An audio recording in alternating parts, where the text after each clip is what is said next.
يضلله فلا هادي له وأشهد أن لا إله إلا الله وحده لا شريك له وأشهد أن محمدا عبده ورسوله أما بعد فأعوذ بالله من الشيطان الرجيم بسم الله الرحمن الرحيم شهر رمضان الذي أنزل فيه القرآن هدى للناس وبينات من الهدى وقال الله تبارك وتعالى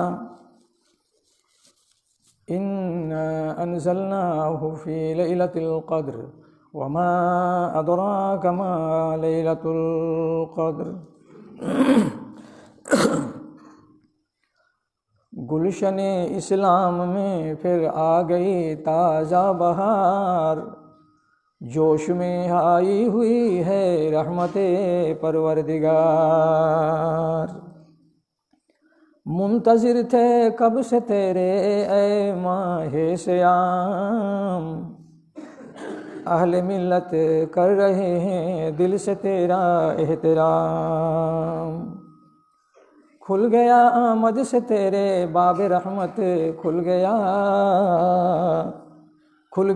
आमद से तेरे बाब रहमत खुल गया बारिश अबरो करम से जंग इसियाँ ढा गया।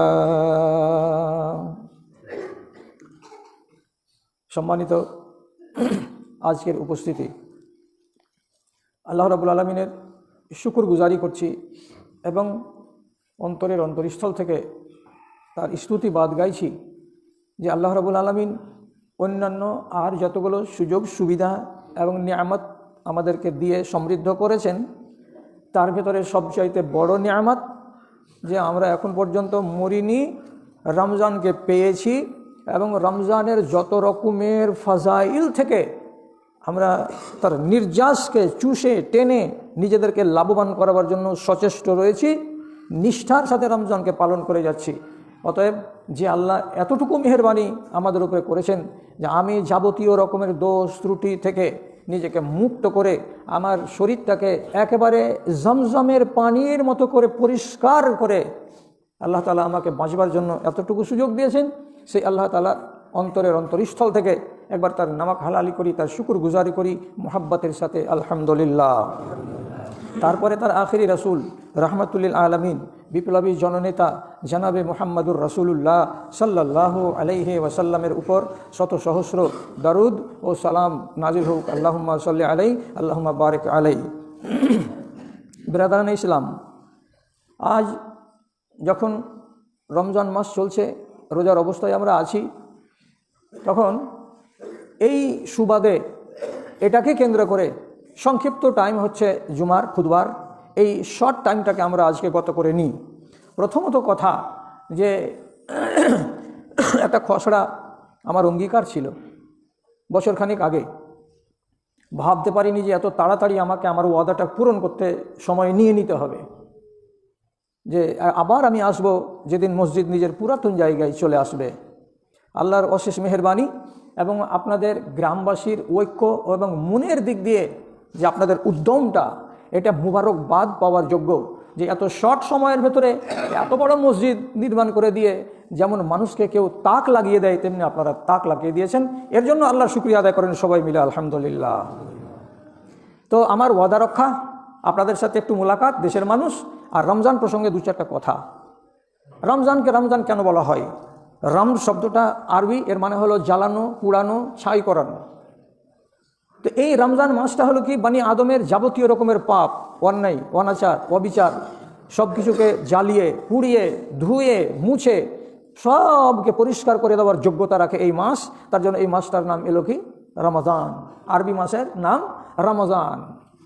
এবার প্রত্যেক জিনিসের একটা মুখ্য থাকে, হেড থাকে এবং তার নিচে তার অধীনস্থ দ্বিতীয় শ্রেণীর কিছু জিনিস থাকে। তো যদি সপ্তাহের 7টি দিনের কথা আসে তাহলে ভালো দিন সবচাইতে কোনটি? তো নাম আসবে জুমা। যদি আপনার কাছে আলোচনা আসে যে সারাটা বছরের 12টি মাসের ভেতরে সব থেকে ভালো মাস কোনটি? বলে রমাদান।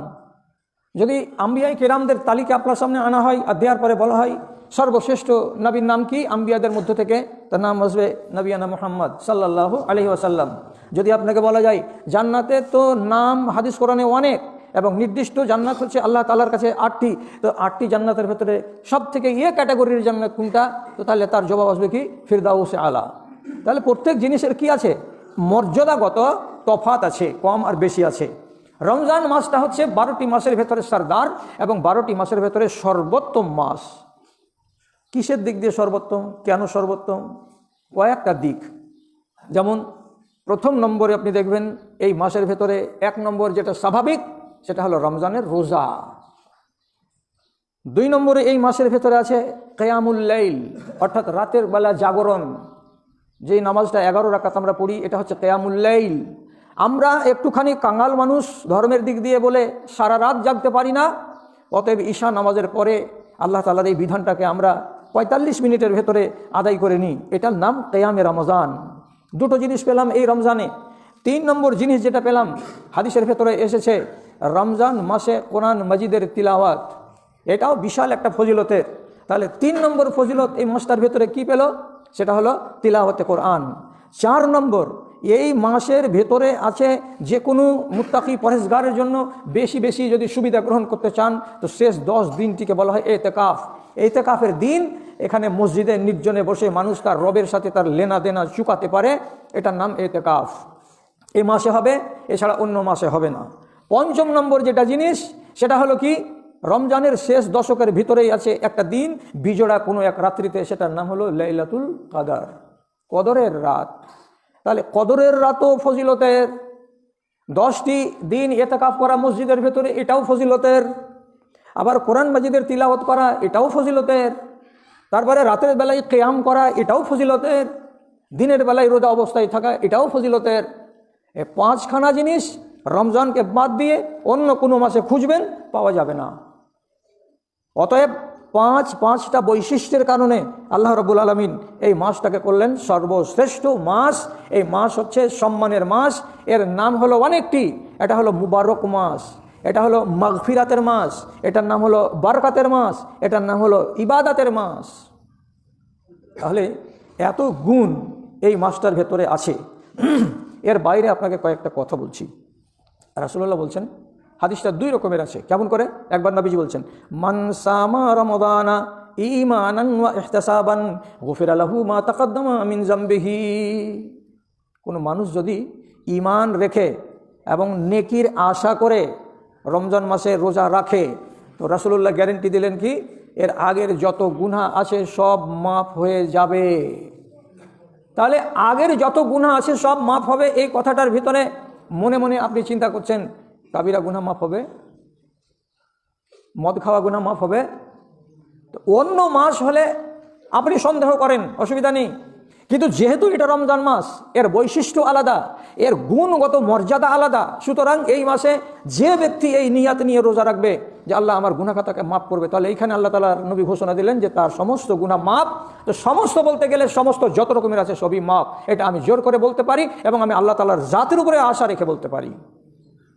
একটা বর্ণনা হলো, আরেকটা বর্ণনাতে আসছে শুধু শব্দের তফাৎ। নবীজি বলছেন, মান কামা রমজানা ঈমানান ওয়া ইহতিসাবান গুফিরা লাহু মা তাকাদ্দামা মিন যামবিহি। কি তরজমা? যে ব্যক্তি রমজান মাসের রাতে কিয়ামুল লাইল করলো, কিয়াম মানে কি, জেগে জেগে ইবাদত করা, কিয়ামুল লাইল করলো। কিসের জন্য করলো? ঈমানান ওয়া ইহতিসাবান, আমার ঈমান আছে, এটা নবীজির নির্দেশ। ইহতিসাবান, আমার আশা আছে যেটা যদি করি তো আমার রব আমাকে যা চাইবো তাই দেবেন। তাহলে দুটো কথাকে মনে রেখে আমি কি করলাম? কিয়ামুল লাইল করলাম। এর ফজিলত কি পাওয়া যাবে? এরও জবাব শেষখানে আসছে কি, গুফিরা লাহু মা তাকাদ্দামা মিন যামবিহি, ওর যতগুলো গুনাহ আছে বিগত দিনের সমস্ত গুনাহকে মোচন করে দেওয়া হয়। দুটো ফজিলত অর্জন করতে পারলাম। 3টাতে কি বলা হয়েছে? আসিয়ামু ওয়াল কুরআনু ইউশাফিআন ইনদাল্লাহ। কিয়ামতের দিন আল্লাহ রাব্বুল আলামিনের সামনে রোজা একটা অস্তিত্ব লাভ করবে, একটা দেহ নিয়ে খাড়ো হবে এবং কোরআনের তিলাওয়াত আপনি যে করছেন এটাও আল্লাহ রাব্বুল আলামিনের সামনে একটা অবয়ব নিয়ে খাড়ো হয়ে দুজনই একসাথে বলবে। রোজা বলবে, মালিক একটা কথা আছে। এদিকে তিলাওয়াত কোরআন মাজিদ বলছে, মালিক আমার একটা কথা আছে। কার সম্বন্ধে গো? আরে এই লোকটার সম্বন্ধে, কেউটা কোথাকার লোক? এই যে তোমার বান্দা। আপনি এই গ্রামের একটা বান্দাকে নিয়ে নেন, নাম কি মুজিবুর রহমান, নাম কি জিয়াউল হক, কোন একটা নাম নিয়ে নিলেন। এই বান্দার সম্বন্ধে আমার কথা আছে আল্লাহ, তো দিক থেকে দুজন আল্লাহ তাআলাকে বলছেন কথা আছে। কি কথা আছে গো বল? রমজানের রোজা বলছে ইন্নী মানাতুহু তুআমা ওয়া শাহওয়াতা ফিন নাহারে। এই আল্লাহ তাআলা, এই মানুষটা ছিল ধনী সচ্ছল, নিয়ামতের তার বাড়িতে ঢের লাগা ছিল, কিন্তু বেচারি তোমার নির্দেশকে পালন করতে গিয়ে মুখে তালা মেরে রেখেছিল, কোনো একটা নিয়ামতে হাত লাগাতে যায়নি, কেন যে তুমি নিষেধ করে রেখেছো। সুতরাং সাহারির টাইম থেকে নিয়ে ইফতার পর্যন্ত তার বয়মে শিশিতে ভুরি ভুরি জিনিসপাতি রাখা ছিল, তবুও তাতে মুখ লাগাতে যায়নি। ভালো ভালো তরি তরকারি বাড়িতে রাখা ছিল, সেগুলোকে রান্না করতে যায়নি। কাজে আমি তাকে রুকেছিলাম, খবরদার মুখ লাগাবে না, আমার নাম রোজা। ও আচ্ছা আচ্ছা, তুমি নিষেধ করেছিলে যে রান্না বান্না করবে না খবরদার, খানা পানি খাবে না খবরদার, যে জি আমি নিষেধ করে রেখেছিলাম। তুমি কি বলছো? কোরআন মাজিদ এবার বলছে, হে পরওয়ারদিগার, আমি ওর নিদ্রাকে কম করে দিয়েছিলাম, আমি রাতের বেলায় ওর আরামটাকে কমিয়ে দিয়েছিলাম। কেন? তোমার এই বান্দা কিছু বুক ভরা আশা নিয়ে একটা লাইট জ্বালিয়ে দিয়ে তার সামনে রেহেলে কোরআন মাজিদটাকে রেখে দিয়ে আস্তে আস্তে করে ধীরে ধীরে একটা একটা করে হলেও কোরআন মাজিদকে তিলাওয়াত করেছে, ঘন্টা 1.5 ঘন্টা 2 ঘন্টা। আমি যদি তার নিদ কেড়ে নিতে পারি, আমার নাম তিলাওয়াত, তাহলে আমাকে এত সম্মানের সাথে তোমার বান্দা যদি তিলাওয়াত করে থাকে, তাহলে আমি একটু সুপারিশ করছি আমার এই বান্দার, তোমার এই বান্দার জন্য। আল্লাহ, তুমি এর চোখ যে জেগেছে তার বদলা পূর্ণমাত্রায় দাও। আবার রোজা বলবে, আয় আল্লাহ, আমি রোজা হয়ে তোমার কাছে সুপারিশ করছি তোমার এই বান্দার জন্য। সে যদি অনাহারে 13 ঘন্টা থাকতে পারে, তো তাহলে তুমি তার কথাটা শোনো। রব্বুল আলামিন বলছেন, তোমরা দুইজন আমার এই বান্দার জন্য যেটা সুপারিশ করছো সেটা আমার কাছে কবুল হয়ে গেল, আমি আমার বান্দাকে তাই দিব। তাহলে এই মাসে যারা কোরআন মাজিদ পড়তে পারেন না, অল্প অল্প করে পড়তে পারেন, আপনি অল্প করে হতে গেলেও পড়েন। আটকে যাচ্ছেন, আটকে গিয়ে কোরআন তেলাওয়াত করেন, এবং এই কথাটা নিয়াত করেন মনে মনে কি, যে 30টা রোজা আছে, 30টা পারা আছে, আমি একটা করে পারা কোরআন মাজিদ পড়ব। তো সারা সংসারের কাজ টানতে পারবেন। আর 12টা পাতা একটা পারা আপনি পড়তে পারবেন না। সকালে এক চান্স নেবেন 4 পাতা, যদি কম পারা লোক হন, বিকালে এক চান্স নেবেন আর 4 পাতা, মাগরিবের পর অথবা ঈশা নামাজের পর আর একটা চান্স নেবেন আর 4 পাতা, তাহলে 12টা পাতাতে একটা পারা। তো সারাটা রমজান মাসে আপনি একখানা কোরআন মাজিদকে খতম করার মর্যাদা হাসিল করতে পারলেন। এই কোরআন আপনার মতো মানুষটা যদি সুপারিশ করে, এর চাইতে ভাগ্যের বিষয় কি হতে পারে? এবার আপনাকে আর যে দুটো কথা বলবো, এই মাসটাকে রব্বুল আলামিন মাগফিরাতের মাস অর্থাৎ ক্ষমা প্রদর্শনের মাস হিসেবে চিহ্নিত করেছেন। কেন? অন্যান্য মাসে এটা নেই। যেটা কথা আপনাকে বলতে যাচ্ছি সেটা কি, শুধু সুযোগ গ্রহণ করেন। আপনারা এই যুগের মানুষ তো বুঝেন অফার কাকে বলে। অফারের মানে সুযোগ দেওয়া। তো কেমন সুযোগ? তুমি 3টা যদি কিনো তো একটা তোমাকে ফ্রি দিয়ে দেবো, এটার নাম অফার বা সুযোগ। আল্লাহ তাআলা রমজান মাসটা হচ্ছে আমাদের আপনাদের জন্য শুধু অফারের। অন্যান্য মাসে যতটুকু লাভ পাবেন তার চাইতে বেশি করে লাভ পাবেন এই মাসে। আল্লাহ তাআলা আপনাকে কি দিচ্ছেন? অফার দিচ্ছেন। যেমন আপনাকে একটা সুন্দর কথা বলছি, যখন রমজান মাসের চাঁদ পশ্চিম আকাশে দেখা দেবে, সেদিন থেকে শুরু করে তারপরের চাঁদটা উঠা পর্যন্ত আল্লাহ রাব্বুল আলামিন এক দল ফেরেশতাকে নিযুক্ত করে রেখেছেন। তোমাদের কাজ হলো একটাই, সারা দুনিয়ায় যাকে যেই এলাকায় দায়িত্ব দিয়েছি সেই এলাকায় তোমরা এই কাজটা করে বেড়াও। তো ওই ফেরেশতারা রাতের বেলায় কি করে বেড়ায়? আওয়াজ দিয়ে বেড়ায়। ওদেরকে বলা হয় মুনাদি। কি করে? একবার আওয়াজ দিবে কোথায়? একটা মেন জায়গাতে এসে আওয়াজ দিয়ে দিল, আপনার গ্রামের ত্রিমোহনীতে এসে কি আওয়াজ দিবে? একটাই বলি, ওর ইয়া বাগিয়াল খায়রে আকবেল ওয়া ইয়া বাগিয়াশ শাররে আকসির ওয়ালিল্লাহি উতকাউম মিনান নার। আপনি শুয়ে থাকবেন, আপনার কান পর্যন্ত আল্লাহর ফেরেশতার আওয়াজ ঢুকবে না। তো আমার মতো মৌলবীর মুখ দিয়ে ঢুকে গেল, আমি আপনাকে ফেরেশতার কথাটাকে আপনার কানে পৌঁছে দিলাম, এটা আপনি বিশ্বাস করে নেন। আওয়াজ দিল, এখানে দিয়ে এখান থেকে চললো। কোথায় যেতে হবে? আমার ডিউটি অনেক দূর পর্যন্ত আছে। এবার চলে গেল, চলতে গিয়ে বলদিয়া পুকুরের ত্রিমোহনীতে গিয়ে আবার দিল ডাক, সেখানকার মানুষগুলোকে শুনিয়ে দিল। তারপরে আবার চলে গেল, যত দূর পর্যন্ত আল্লাহ রাব্বুল আলামিন তাকে ডাক দিতে বলেছেন তত দূর এলাকা পর্যন্ত চলে বেড়াই সারা রাত, আর একটাই কথা বলে বেড়াই। কথাটার মানে কি? প্রথম নম্বরে বলছেন ইয়া বাগিয়াল খায়রে আকবেল ও সারা বছর ধরে ভালোর অন্বেষণকারীরা, যারা কোথায় ভালো হবে, কোথায় নেকি পাবো, কোথায় সোয়াব পাবো, কোনটা করলে আল্লাহ খুশি হবে, এমন ধান্দা করে বেড়াও। তোমাদেরকে বলছি তোমরা একটু আগিয়ে আসো, এই মাসে পা ঝাড়া দিয়ে হাঁটো। আল্লাহ রাব্বুল আলামিন এই মাসে তার রহমতকে লুটাচ্ছেন, বস্তার বস্তা, কুইন্টালের কুইন্টাল। আল্লাহর ফজিলত, আল্লাহর নিয়ামত, আল্লাহর রহমত, আল্লাহর বরকত তোমরা লুটে নাও, লুটে নাও, তোমরা লুটে নাও। কেমন? কোরআন তেলাওয়াত করে লুটো, কিয়ামুল লাইল করে লুটো, দান খায়রাত করে লুটো, লুটতে থাকো, এতে বেশি সওয়াব তোমাদের জন্য আছে, কাজে লুটে নাও, দরজা খোলা আছে। এক। 2 নম্বর আওয়াজ কি? ওয়া বাগিয়া শাররে আকসার, সারা বছর ধরে মন্দের পিছে দৌড়ানেওয়ালা লোক, যারা সারা বছর মন্দের পিছনে দৌড়ে বেড়াও, তাদেরকে বলছি আকসের, তোমরা এই মাসে মন্দ কাজ করাটা কমিয়ে দাও, কমিয়ে দাও, কমিয়ে দাও। আল্লাহ নবী ছেড়ে দাও বললেন না, কি বললেন? তোমরা কমিয়ে দাও। মদ খাওয়ালো, মদ কমিয়ে দাও। নেশাখোর লোক, নেশাটাকে কমিয়ে দাও। চুরি করা লোক, চুরিকে কমিয়ে দাও। আল্লাহ তাআলা নবী বলছেন না যে সমূলে ছেড়ে দাও। কেন? এখানে একটা সুযোগ আছে।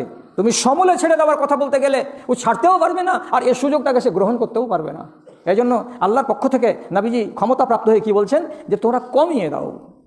কমিয়ে দিয়ে এবার কি করো? সুযোগ গ্রহণ করো। কেমন সুযোগ? সারা বছর তুমি ঠিক করে নামাজ পড়ো না, রমজান মাসে একটুখানি নামাজ পড়ো। সারাটা মাসে, সারাটা বছরে তুমি অন্যান্য ধান্দায় জড়িয়ে থাকো, এই মাসটাতে গলত ধান্দাগুলোকে ভুলে যাও, কমিয়ে দাও। দিয়ে তুমি যদি একটুখানি ভালো কাজে শরিক হতে পারো, তো হতে পারে এই সুযোগেই আল্লাহ রাব্বুল আলামিন তোমার কপাল খুলে দেবেন এবং তোমার এই তকদির এটা বদলে যেতে পারে। কেমন বদলে যেতে পারে? একটু চিন্তা করে বলুন। কি? নামাজ ঠিক করে পড়ি না, নামটা তো পাপের খাতায়, নামটা তো নরকের খাতায়। নামাজি যারা নয় তারা নরকী, তাহলে আমার নাম তো নরকে উঠে আছে। আবার কেন যে নামাজ আমি ঠিক করে পড়ি না? তো আল্লাহ তাআলা ফ্যাসিলিটি দিতে চাইছেন, কি বলে? ওই যে রমজান মাসে কিছু তো ভালো কাজ করো, করলাম। কি করলাম?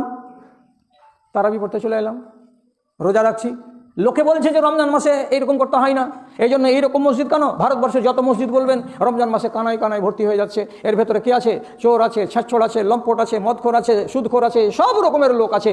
কেউ রমজান মাসে কিন্তু কোতাহি করে না, গাফিলতি করে না, সব লাইনে লাইনে দাঁড়িয়ে আছে। আপনি এবার দেখেন, খালি বুঝেন হাদিসটাকে। কি বলছেন নবীজি? একটু ফ্যাসিলিটি এই মাসে যদি তুমি নাও তো কি হবে? নবী বলছেন ওয়ালিল্লাহি ওয়াতাকাউ মিনান নার, এই মাসে আল্লাহ রাব্বুল আলামিন হাজার হাজার লক্ষ লক্ষ গুনাহগার মানুষকে, হাজার হাজার লক্ষ লক্ষ জাহান্নামের অন্তর্ভুক্ত লিস্টেড মানুষগুলোকে টেনে বের করে তাদের নামটাকে জান্নাতের খাতায় ঢুকিয়ে দেন। কাজে এই লিস্টে তোমার নামটা যেন ঢুকে যায়, তার চান্সটা নিয়ে নাও। আমি কেমন করে নিব? রমজানের সুযোগ। কি সুযোগ? ধরেন তারাবির নামাজ পড়লাম, তারাবির নামাজ শেষ হলো, ভিতরের নামাজ হলো। ভিতরের নামাজ শেষ হওয়ার পরে একটা নিয়ম আছে। কি? ভিতরের 3য় নম্বর রাকাতে রুকু থেকে উঠে সামি আল্লাহু লিমান হামিদা বলে ইমাম সাহেব যে দাঁড়াবেন, তো প্রথম দোয়াটা বলে নিলেন রব্বানা ওয়ালাকাল হামদ। তারপরে এবার ইমাম সাহেব পশ্চিম দিকে মুখ করে হাত তুললেন, তোলার পরে দোয়া শুরু করলেন। এই দোয়াটাকে বলা হয় দোয়ায়ে কুনুত। রোজ যদি না করে আপনার ইমাম, তো মাঝে সাঝে একবার করে করতে বলবেন দোয়ায়ে কুনুত। এই দোয়াটা হাত তুলে করতে হবে। অন্য মশলাতে বিভেদ থাকতে পারে দেশের মৌলবীদের ভিতরে, কিন্তু ভিতরের নামাজে রুকু থেকে উঠে শ্বাস রাখাতে দাঁড়িয়ে দাঁড়িয়ে হাত তুলে দোয়া করবেন। পৃথিবীর কোনো আলেমের দ্বিমত নাই এতে, সবাই একমত। হাত তুলে ইমাম সাহেব দোয়া করবেন, আপনারা হাত তুলে দাঁড়িয়ে দাঁড়িয়ে তার পিছনে পিছনে আমিন বলবেন।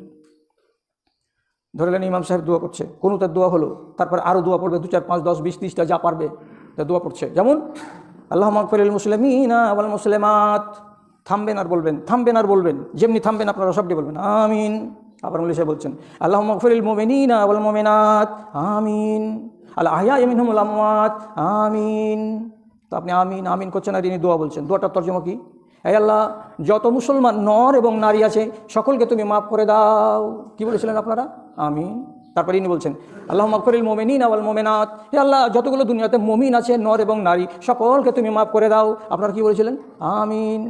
এই যে আমিন বলছেন, আল্লাহর কসম গ্রামের ভাইরা, আপনারা মসজিদের ভেতরে 250 জন লোক আমিন বলছেন এমন কথাটা নয়। আপনার আমিনের সঙ্গে সঙ্গে এই মসজিদের ভেতরে আল্লাহর শত শত ফারিস্তা আপনাদের সাথে সাথে আমিন বলেন। সহি হাদিসে বর্ণনা হয়েছে। এবং তারপরে নবীজি বলছেন ওদের আমিনের সঙ্গে আপনার আমিন যদি মিলে যায়, ফারিস্তাদের পাক আমিনের সঙ্গে আমাদের মতো গুনাহগার মানুষের আমিন যদি মিলে যায়, আর মিলে গিয়ে যদি একাকার হয়ে যায়, আর উপর দিকে আসমানে উঠে আল্লাহ রাব্বুল আলামিন দ্বিধা করবেন না, সংকোচ করবেন না। কেন? যে এখানে ফারিস্তাদের আমিন আছে, আর এই আমিনকে রব্বুল আলামিন কবুল করে নেবেন, আমিনকে আল্লাহ তাআলা অ্যাকসেপ্ট করে নেবেন। তাহলে এই মসজিদের ভেতরে যতটি লোক ছিল সবটিকে মাফ করে দাও। এর ভেতরে চোর ছাচ্ছর লম্পট তারাও ছিল, সেই রাতের ভেতরে দুয়ার কারণে ওরাও নাজাত পেয়ে গেল। তাহলে আপনি চিন্তা করে বলুন তো, আপনি রোজ রোজ নামাজ পড়েন না, রমজান মাসের তাগিদে আজকে এশা নামাজে হাজির হয়েছিলেন। আপনার মতো মানুষটা এই সুযোগে ইমাম সাহেব দোয়া করলেন মাফ করে দাও, আল্লাহ তাআলা বললেন যা রে মুসাল্লিরা, তোমাদেরকে মাফ করে দিলাম। তাহলে আল্লাহ যদি মাফ করে দেন, তো তাহলে আমার নামটা যদি বা থেকে থাকে জাহান্নামের খাতায়, আল্লাহর দয়ায় সেই রাতের একটা ঘটনায় আমার নামটা জান্নাতের খাতায় চলে গেল। সুযোগটা কত বড়! এই জন্য নবীজি বলছেন, যারা সারা বছর মন্দ করে বেড়াও, এ মাসে একটু কম করো, একটু কম করো, আর একটু সুযোগটাকে নিয়ে নাও। তাহলে কত বড় সুযোগ আছে এই মাসের ভেতরে। হ্যাঁ, অনেক কথা। এটা তো রমজান মাস, এর ফজিলত অনেক। আমি শুধু জুমার খুতবা আধা ঘন্টা টেনে টুনে এর ভেতরে আপনাকে কটা কথা আমি বলতে পারবো, কতটি কথা আপনি শুনতে পারবেন, এটা তো এই সময় এতটি ব্যক্ত করা যাবে না। যাই হোক, এখানে অনেক ফ্যাসিলিটি আছে। তারপর আর একটা শেষ কথা আপনাকে বলছি, যদি বয়ান রাখতে হয় আরও কিছু এই প্রসঙ্গে রাখতে হয়, তো অন্য দিন রাখতে হবে বা অন্য কোনো সুযোগে রাখতে হবে। জুমার টাইমের প্রতি আমাকে আর আপনাকে সজাগ দৃষ্টি রেখে কথা বলতে হবে। আমি আর কিছু বলছি না, শুধু এইটুকু কথা বলছি। একটা সহিহ হাদিস মুসলিম শরীফে আছে, আল্লাহর একদল ফারিস্তা রাতের বেলায় ওরা হেঁটে বেড়ায়, চলে বেড়ায় রাস্তার কিনারায় কিনারায়। কি করে? ওরা জিকিরের মজলিস খুঁজে বেড়ায়, কোনখানে আলোচনা হচ্ছে দিনের কথা, কোনখানে বসে বসে মানুষেরা দোয়া দুরুদ নিয়ে ব্যস্ত আছে, এরকম মজলিস দেখে বেড়ায় দেখে বেড়ায় দেখে বেড়ায়। হঠাৎ যদি কোনো জায়গায় পাই যে এখানে বসে আছে 20 জন লোক 25 জন লোক, জিকিরের মজলিস, কেউ আলোচনা করছে আর এরা শুনছে, আরে 10 মিনিটেরই হোক না কেন মজলিসটা, সেখানে কোনো দোয়া জিকিরের কথা হচ্ছে, ফারিস্তারা বলে বসো, সব বসো, আমরা যেটা খুঁজছিলাম সেটা পেয়ে গেছি। এলা রাতের ফারিস্তারা, দিনের ফারিস্তা নয়। বসে যাওয়ার পরে শুনলো, শুনে টুনে সব কিছু হলো। তারপরে আসমানে গেল। আল্লাহ তাআলা বললেন তোমরা কোথায় গেছিলে? বলে আমরা গেছিলাম হাড়িকল বাটনা। কি পেলে? ওই যে ওখানে একটা মজলিস চলছিল জিকিরের, বসে গেছিলে? হ্যাঁ বসে গেছিলাম। কি করলে ওখানে? যে আল্লাহ তোমার বান্দারা অনেক কিছু কথা বলছিল, এখানে দোয়াও করছিল। ওরা কি দোয়া করছিল? তো বলছে আল্লাহ তুমি আমাদেরকে জান্নাত দিও। জান্নাত ওরা দেখেছে? যে জি না, জান্নাত দেখেনি। যদি দেখতো তাহলে পরে তারা আরো ব্যাকুল হয়ে তোমার কাছে জান্নাত চাইতো। আচ্ছা, আর কি বলছে ওরা? তারপরে বলছে আল্লাহ ওরা জাহান্নামের আগুন থেকে মুক্তি চাইছে। ফারিস্তারাকে আল্লাহ তাআলা জিজ্ঞেস করে বলছেন আমার ওই বান্দাগুলো কি জাহান্নাম দেখেছে চোখে? বলছে জি না, ওরা জাহান্নাম দেখেনি। যদি জাহান্নামকে ওরা চোখে দেখতো তাহলে যত করে আজকে অনুনয় বিনয় করছিল, এর থেকে 20 গুণ তারা অনুনয় বিনয় করে কাঁদতো। আল্লাহ তাআলা শেষে বলছেন এইরকম করছে ওরা? বলছে হ্যাঁ। রব্বুল আলামিন ওই ফেরেশতাকে রিপোর্ট করতে বলছেন, যাও কদ গাফারতু লাহুম, যাও ফেরেশতা এখান থেকে ফিরে যাও ওই মজলিসে যেখান থেকে এসেছিলে। ওই মজলিসে যতটি আমার বান্দা আছে সব দিকে ক্ষমা ঘোষণা করা হলো, সব দিকে ক্ষমা দিলাম। কত বড় সুযোগ! এইবার ফেরেশতারা তখন তর্ক করছে, কি বলে? কি ইয়া রাব্বে ফীহিম আবদুন কদ জাআ লিহাজাতিহি ওয়া লাম ইউরিদ যালিকা। হে আল্লাহ, ওই মজলিসে একটা লোক এমন আছে যে সে লোকটা হলো গুনাহগার, পাপী তাপী, ওই কাজে আসেনি, এসেছিল অন্য কাজে।